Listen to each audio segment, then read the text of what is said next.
Welcome back to our channel. నేను మీ journalist కావి. ఇప్పుడు ప్రజల సమస్యల గురించి ఎవరైనా ప్రశ్నిస్తున్నారు అంటే వాళ్ళు జైలుకు పోవడానికి సిద్ధంగా ఉండండి అని ఒక ఇండైరెక్ట్ ఇండికేషన్ సర్కార్ ఇస్తుందా అనే పరిస్థితులు కనిపిస్తున్నాయి. అట్లాంటి విమర్శలే సర్కార్ మీద వినిపించే పరిస్థితి ఇవ్వాలి వచ్చింది. ఇక ప్రజెంట్ నేను బీఆర్ఎస్ భవన్లో ఉన్నాను. ప్రజెంట్ మనతోటి రాకేష్ అన్న ఉన్నారు. ఒకసారి మాట్లాడదాం అన్న. నమస్తే. నమస్తే అమ్మా. అసలు ఏం జరుగుతుంది అసలు? అంటే ప్రజా సమస్యల గురించి ఎవరు ప్రశ్నించగానే వాళ్ళు జైలు పోవడానికి సిద్ధంగా ఉండండి అని ఇండైరెక్ట్ ఇండికేషన్ ఇస్తుంది సర్కార్ అనే విమర్శలు వినిపిస్తున్నాయి. అది వాస్తవమేనా? ఈరోజు ఈ రాష్ట్రంలో జరుగుతుంది మొత్తం కూడా డైవర్షన్ పాలిటిక్స్ నడుస్తున్నాయి.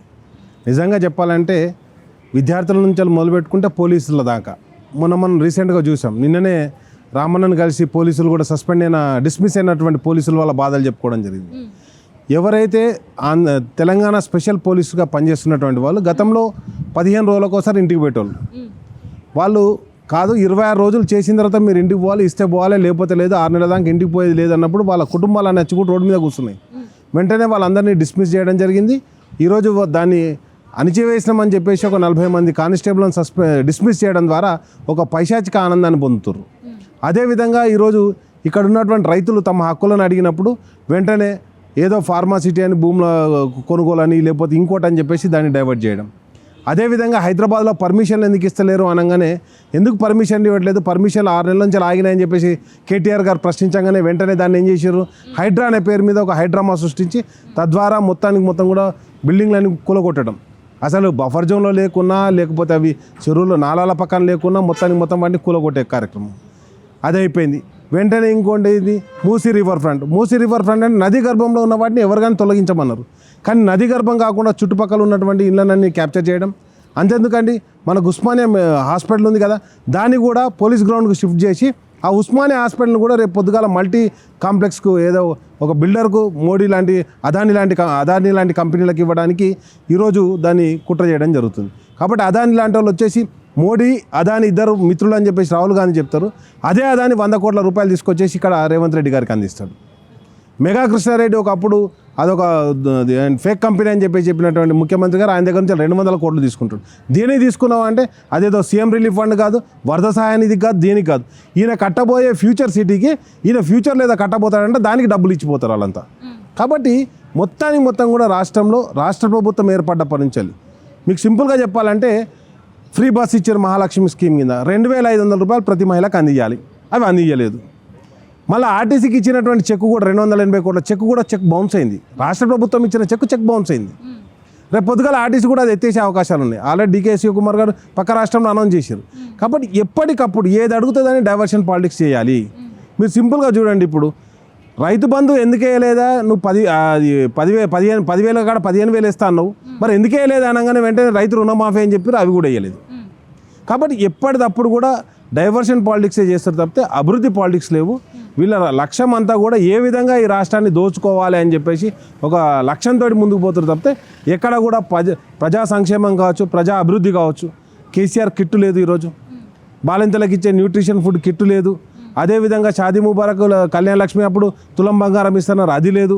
కాబట్టి ఎక్కడికక్కడ వీళ్ళు ఏ హామీని అమలు చేయకుండా గతంలో ఉన్నటువంటి హామీలన్నింటినీ కూడా వాటన్నిటిని కూడా తుంగలో దొక్కుతూ ముందుకు పోతున్నటువంటి ప్రభుత్వం కాంగ్రెస్ ప్రభుత్వం కంప్లీట్గా ఏ అభివృద్ధికి అయితే కేసీఆర్ గారు కట్టుబడి ఉన్నారో, ఏ అభివృద్ధికి అయితే కేసీఆర్ గారు దీన్ని అభివృద్ధి చేశారు, అదేవిధంగా ఏ అభివృద్ధికి అయితే ఫార్మాసిటీని పెడతామని చెప్పేసి కేటీఆర్ నిర్ణయం తీసుకున్నారు, ఏ ఇన్వెస్ట్మెంట్ వస్తాయని చెప్పేసి ఈ ఫార్ములా రేసింగ్ పెట్టినారో వాటన్నిటి మీద కేసులు పెట్టడం, వేధించడం. అదే ఇప్పుడు ఫర్ సపోజ్ సింపుల్గా అడుగుతున్నాను నేను, ఈ ఫార్ములా రేస్ ఏదైతే ప్రభుత్వం ఇచ్చిన తప్పైతే రేపు పొద్దుగాల ఇంకో కేసు కూడా పెట్టచ్చు. 73,000 కోట్లు మీరు రైతు బంధువులు ఎందుకు వేసారు, వాటి మీద కూడా కేసు పెట్టచ్చు.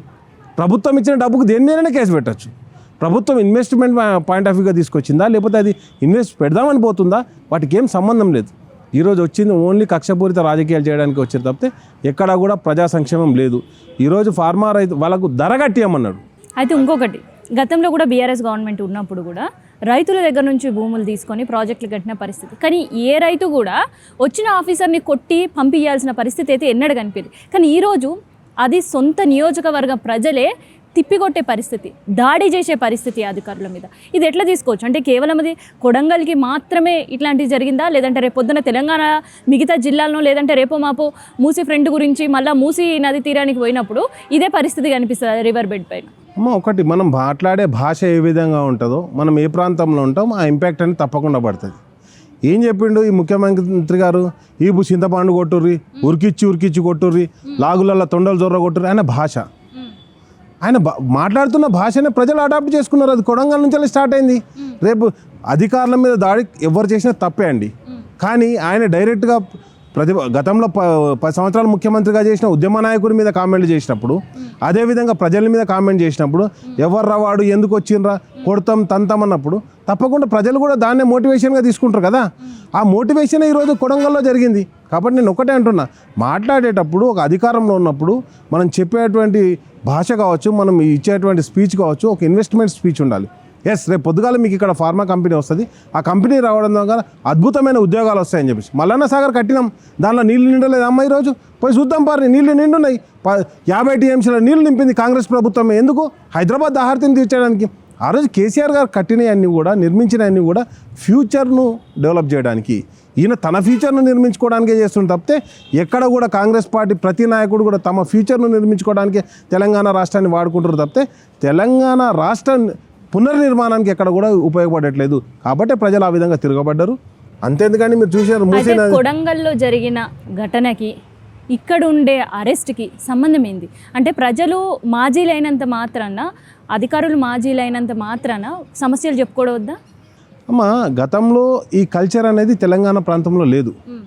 ఇది మొత్తం కూడా ఆంధ్రప్రదేశ్లో మనం చూసినాం. చంద్రబాబు నాయుడుకి కొడుకు పుట్టలేదనో, లేకపోతే వీళ్ళు వాళ్ళనో వాళ్ళు వీళ్ళనో సంబంధాలు, అక్రమ సంబంధాలు అన్నీ నిర్మించినవన్నీ కూడా ఆంధ్ర ప్రాంతంలో చూసాం.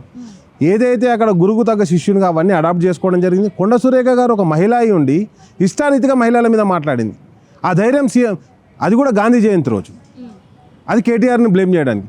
కేటీఆర్ సెంట్రిక్గా ఈరోజు మొత్తం కూడా కాంగ్రెస్ పార్టీ కుట్రలు చేయడం జరుగుతుంది. ఎందుకంటే ఈరోజు భవిష్యత్తు లీడర్ కేటీఆర్ గారు కాబట్టి కేటీఆర్ అందించేటువంటి ప్రతి సందేశాన్ని కూడా ప్రజలు, కార్యకర్తలు అందరూ తీసుకుంటారు. కాబట్టి ఆ గొంతుక బయటికి పోవద్దని చెప్పేసి ఆయన మీద కుట్ర చేసే విధంగా పోతారు. ఈరోజు కూడా నరేందర్ రెడ్డికి ఫోన్ చేసింది అంట, నరేందర్ రెడ్డి ఫోన్ చేసిండు మళ్ళీ కేటీఆర్ గారికి అని చెప్పేసి ఈరోజు నరేందర్ రెడ్డి గారు అరెస్ట్ చేసిండు. ఎస్, కార్యకర్తలతో తప్పక మాట్లాడతాడు. ఆయన గతంలో అక్కడ ఎమ్మెల్యేగా చేసిండు. అక్కడ ఏ రైతు ఫోన్ చేసినా కానీ నరేందర్ రెడ్డి గారు మాట్లాడడం జరుగుతుంది. ఫోన్ మాట్లాడడమే తప్పైతే, అదేవిధంగా కలిసి ఉండడం తప్పైతే నువ్వు ఇచ్చే స్టేట్మెంట్లకు అన్నిటికీ రోజు ఒక కేసు నీ మీద బుక్ చేయాలి. కౌశిక్ రెడ్డి పరిస్థితి, ఆయన పైన కూడా దాడి చేసిన పరిస్థితి. కౌశిక్ రెడ్డిని ఈరోజు దాడి చేయడం కాదు, ఆయన కౌశిక్ రెడ్డి కూడా అన్నాడు కదా, నా కాలు పట్టుకొని నువ్వు సీఎం అది PCC అధ్యక్షుని పదవి తెచ్చుకున్నాడు అని చెప్పేసి కామెంట్ చేసిన రోజు నుంచి కౌశిక్ రెడ్డి కూడా సెంటర్ అయ్యిండు. కాబట్టి నేను ఏమంటానంటే, ఎవరైతే టార్గెటెడ్ రాజకీయాలే కొనసాగుతున్నాయి, ఎవరంటే ఇప్పుడు ఫర్సాబాద్ వరద సమీక్షకు హరీష్ రావు గారు పేరు, ఆయన అక్కడ దాడి చేసిర్రు, ఆయన బండి మీద దాడి చేశారు, వాళ్ళ మీద ఎవరి మీద కేసులు పెట్టలే. ఈరోజు కౌశిక్ రెడ్డి గారి మీద ఒక దాడి చేసిన వాళ్ళ మీద ఎవరి మీద కేసులు పెట్టలే. అదే కౌశిక్ రెడ్డి ఇంటికి ఎవరైతే పోయిర్రో, ఏ లీడర్లు అయితే పోయిర్రో, పార్టీ మారిన అన్నందుకు లీడర్లు అందరూ ఇంటికి పోయారు కదా, మరి వాళ్ళ మీద ఎంతమంది మీద కేసు పెట్టినాం? ఒక మా ఎమ్మెల్యే మీదకి పోతేనేమో ఒక కేసు ఉండదు. కానీ మీరు మాట్లాడిన ప్రతి ఒక్కరి మీద కేసులు పెట్టుకుంటూ పోతారు. తప్పకుండా ఇంతవరకు కేసీఆర్ గారు ఒక్కటే చెప్పేటోళ్ళు, అరే మనం తెలంగాణ అభివృద్ధి చేయడానికి వచ్చినాంరా, మనం కక్షపూరితంగా వ్యవహరించడానికి రాలేదు, కక్షపూరితంగా కేసులు పెట్టడానికి రాలేదని చెప్పారు. మీరు మొత్తం 10 ఏళ్ల కాలంలో తీసుకోండి, ఎక్కడ కూడా ఎవిడెన్స్ లేకుండా, ఎక్కడ కూడా సాక్ష్యాధారాలు లేకుండా ఒక కేసు కూడా బుక్ కాలేదు. ఏ నాయకుడిని కూడా వేధించినటువంటి దాఖలాలు లేవు. ఈరోజు మా ఎమ్మెల్యేలను వేధిస్తారు, మా సోషల్ మీడియా కార్యకర్తలను వేధిస్తారు, మా జర్నలిస్టులను వేధిస్తారు. ఎవరైతే జర్నలిజాన్ని అంటే నిర్భయంగా చేస్తామంటారో వాళ్ళ పాకెట్లకు పోయిన వాళ్ళందరినీ కూడా ఈరోజు వేధించడం జరుగుతుంది. దానిలో మనం చూసాం. గతంలో ఏదైతే కొడంగల్కు వాళ్ళ కొండారెడ్డిపల్లికి పోయి మీ ఏది రుణాలు మాఫీ అయినాయంటే సరితా యాదవ్ మీద కావచ్చు, లేకపోతే విజయ్ గారి మీద కావచ్చు, అందరి మీద కేసులు పెట్టని దాడులు చేయించడం జరిగింది. వీళ్ళు ఎక్కడున్నా దాడులు చేసే కల్చర్ను ప్రోత్సహిస్తారు. అది రాబోయే కాలంలో మంచి పద్ధతి అయితే కాదు. ఎందుకంటే మేము తెలంగాణ ఉద్యమంలో కూడా ఏ రోజు కూడా ఏ అధికారుల మీద దాడి చేయలే. మా ఉస్మానియా యూనివర్సిటీకి రండి, ఈరోజు కూడా మేము గర్వంగా చెప్పుకున్నాం, మేము అక్కడ చదువుకున్నాం. కాబట్టి ఒక్క యూనివర్సిటీ ఆస్తి కూడా ధ్వంసం కాలేదు. ఆ రోజు మేము తెలంగాణకై పోరాటం చేసినాం కదా, తప్పితే ధ్వంసానికో లేకపోతే దాడులకో మేము ప్రోత్సహించలేదు. అయితే సోషల్ మీడియా ముచ్చట వచ్చింది కాబట్టి కేవలం తెలంగాణ కాదు, ఏపీ తెలంగాణ 2 రాష్ట్రాలు పోటీ పడుతున్నాయేమో. జర్నలిస్టుల మీద మీరు ఇన్ని కేసులు పెడితే మేము ఇంతమందికి నోటీసులు ఇస్తాం, మీరు ఇంతమందికి నోటీసులు ఇస్తే మేము ఇంతమందిని సడన్గా లిఫ్ట్ చేస్తాం అంటే దాదాపు ఒక 300 మందికి పైగా నోటీసులు ఆడ సోషల్ మీడియా వాళ్ళపైన. అదే సోషల్ మీడియా వాళ్ళపైన ఎప్పుడు ఎవరిని ఎట్లా అరెస్ట్ చేస్తారో తెలియదు. రీసెంట్గా అరెస్ట్ చేసిన ఉండే ఒక జర్నలిస్ట్ కూడా చెప్పింది, ఇంకొక 3 FIRలు రెడీగా ఉన్నాయని చెప్తున్నారు, మిగతా వాళ్ళు ఎవరో టార్గెట్ అయ్యిండ్రు అని. ఏంది అసలు ఈ కల్చర్ ఏంది? గతంలో 10 సంవత్సరాల్లో కూడా జర్నలిస్టులు ఎవరిపైనా కేసులు లేని పరిస్థితి. ప్రత్యేకంగా ముఖ్యంగా సోషల్ మీడియా వాళ్ళపైన ఒక్క కేసు కూడా లేని పరిస్థితి. కానీ ఎందుకు ఇంకా సంవత్సరం కూడా కాకముందే ఇంత కక్షపూరితమైన వ్యవహారం? వాళ్ళు ఇప్పుడు పని చేయనప్పుడు నువ్వు చేయాల్సిన పనిని గుర్తు చేసినప్పుడు కంపల్సరీ కోపం రావడం జరుగుతుంది. అంతేందుకండి, సోషల్ మీడియానే కాదు, ప్రధాన మీడియా కూడా మీరు తీసుకుంటే ఈరోజు నమస్తే తెలంగాణ మీద కేసులు పెట్టారు. వాళ్ళ హైకోర్టుకు పోయి వాళ్ళు బెయిల్ తీసుకొచ్చినటువంటి పరిస్థితి. దాని ఎండి దామోదరరావు గారి మీద కావచ్చు, లేకపోతే దాని ఎడిటర్ మీద కావచ్చు, వాళ్ళందరి మీద కేసులు పెట్టడం జరిగింది. కాబట్టి నేను ఏమంటున్నానంటే సోషల్ మీడియా, ప్రధాన మీడియా ఎవరైతే వాళ్ళని ప్రశ్నిస్తారో, అంతేందుకు ఇక నేను ఒక పేరు చెప్పొద్దు కానీ ఒక లీకేజ్ అయితే డైరెక్ట్ ఒక ఛానల్ సీఈఓ వాళ్ళకి అంటే ఛానల్ ఎండి వాళ్ళకి అనుకూలంగా లేడని చెప్పేసి ఆయన 2 పెళ్ళిళ్ళు 3 పెళ్ళిళ్ళు 4 పెళ్ళిళ్ళు అని రాసిన రోజులు కూడా ఉన్నాయి.